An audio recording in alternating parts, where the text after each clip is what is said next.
Eric Burgess here, and we have been given a question: how many passwords can be formed with these things? So we've got here 2 1s, a 2, 3 3s, 2 pound signs, and 4 exclamation marks.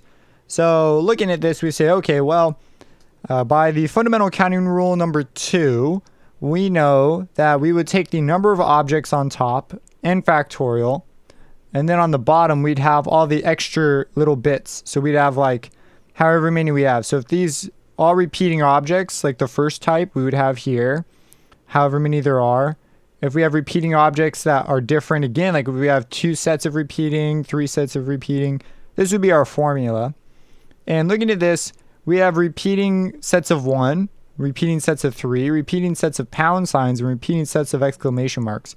So we would actually need 4 R's for our case because we have 4 different things that repeat.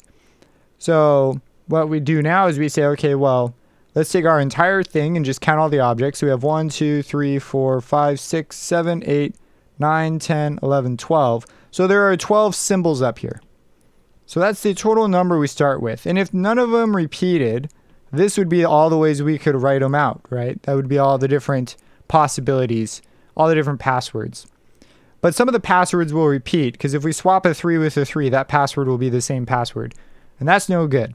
So we need to take out these extra things. So we need to take out all the ways we can swap those 1s, because a 1 swapped with a 1 won't change anything.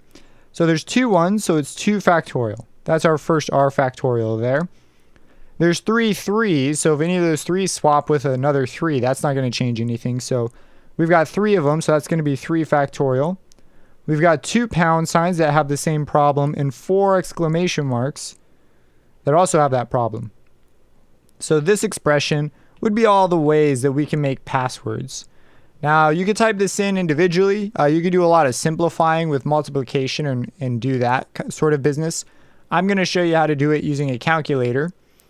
So in this calculator, you can actually type fractions. If you hit the alpha key and then F1, you can open up the fraction menu. So that's number 1. And on top, we want 12 factorial. So I'm going to put 12, and I'm going to go to math, probability, the exclamation mark. Then I'm going to come down, and I want 2 factorial. So I go to 2. And 2 factorial is just 2, so that's just 2 times 1. So we can leave that alone. Times 3 factorial. And that's a good point. The way I'm writing it out here, it's implied that they're being multiplied. Because factorials are nothing but just multiplication anyways. And when we write things next to each other, that always implies multiplication, at least for how we're writing things here. So we're going to have 3. Now, 3 factorial is just 3 times 2 times 1. So we're just going to put 3 times 2, because times 1 doesn't matter. It's going to be its own self. And then we have another 2, so we're going to put times 2. And then we have a 4, so that's 4 times 3 times 2. And you might be going, why am I doing it like this? Well, because it's faster than going through all those extra menus to write down the exclamation marks. But we get this is our answer. And if you don't believe me, we can do it again.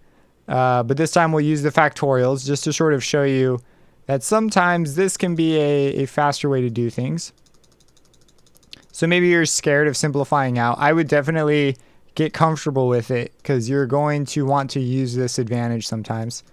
So we're going to choose 2 factorial. Then we have times. I think you have to put times for the calculator. I don't think the calculator knows about the convention.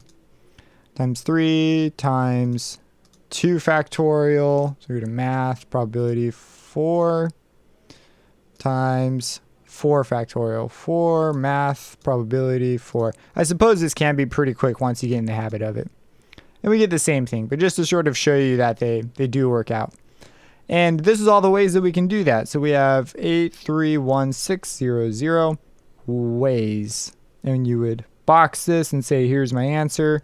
And maybe you have a professor that wants a little more interpretation. So you'd say that, well, these are all the different ways you can form a password that is unique. That's not like going to have a repeating password. Because up here, if you just did 12 factorial with these directly, you'd have a lot of repeating passwords that wouldn't be any different. So this is actually the number of different ways you can form the passwords. If you have any questions about this, let me know. Subscribe and hit that bell icon for future videos, and we'll catch you in the next problem.